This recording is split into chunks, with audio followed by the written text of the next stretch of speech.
estudyante sa Dagohoy Elementary School nga nalipay jud mi kay nami gulayan sa paralan kaya nagbinibisyo mi sa pag-feeding na mo kay arong may muming estudyante nga himsog.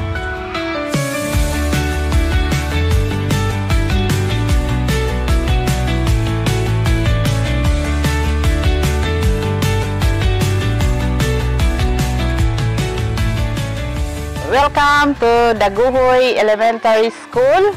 Ang atong gulayan sa paaralan, ang atong tumong mao ang makatabang kini sa ugdako sa atong eskwelahan, sa kabataan ug sa atong komunidad. Ang gulayan sa paaralan among gi-implementar diri sa among eskwelahan ug nalipay ako dako nga nakatan-aw sa ilahang kaabtik sa pagpananom. Malipayon usab nga nakahatag og giya kanila sa pagpananom. Kini magahatag og benepisyo para sa pag-feeding sa mga abot niini og gawa sa ilahang nasinati nga feeding program diri sa among eskwelahan. Malipayon usab sila nga nagdala sa mga utanon nga nasubra sa feeding para ilahang mautan dito sa ilahang pamilya arong makakaon usab ang ilahang mga kaigsuonan o ang ilahang tibuok pamilya sa maong feeding. Ug malipayon usab ang ilahang pamilya nga nakadawat niini ug nakita nila nga maayo ang bunga sa maong programa sa eskwelahan ug sila nakahuna-huna usab nga magtanom sa ilang mga kanataran.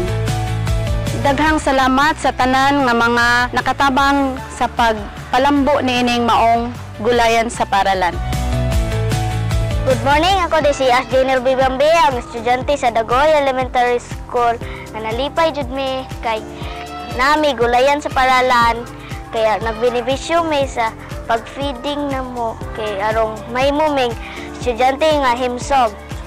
Sa gulayan sa paaralan malingaw mi og magkubkob og mga yuta kan pagbuog mga tubig kay naka-experience man pud mi og mga ingana sa among bay.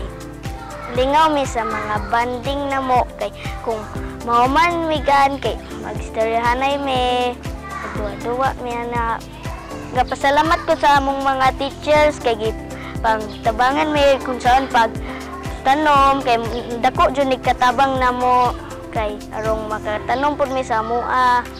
Salamat po ko sa akong mga maguwang kay ni suporta sawa sa pag-eskwela, sa pagtanom.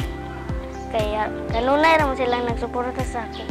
Ug sa anang uban kay ni suporta pod sa ilang mga anak. Nalipay jud mi kay arong nanami para feeding kung mamunga na. Akong giagni ang mga bata nga magpadayag tanom kay dako ni katabang na mo para may muming himsog nga mga bata pagkaon nga among gipangtanom sa among gulayan sa paaralan. Daghang salamat sa among mga teacher nga ni suporta namo. Isip school in charge sa Dagohoy Elementary School, ako dako kaayong pasalamat gikan sa among mga kabataan nga nagkugi inubanan sa mga maestra, mga ginikanan, Board of Directors sa mga eskwelahan, sa local government unit headed by Captain Alvin Bantugan, sa mga barangay officials kauban niya, sa among schools district supervisor sa pag-inspired kanunay, Ma'am Maria Lilet P. Kalakat, og sa amo ang mayor nga supportive kaayo sa unsay among ipatabang, Mayor Norman Palacio, kauban sa mga kagawad. Sa amo ang schools division superintendent, Ma'am Kasiana, salamat kaayo. Og sa amo ang municipal agricultural office headed by Ma'am Duna Kiao sa paghatag og mga seeds, sa among Provincial Agriculture Office headed by Ma'am Lisa Kirog. Daghan kayong salamat, ma'am. Og sa among Governor Aris Uminpado, daghan kayong salamat.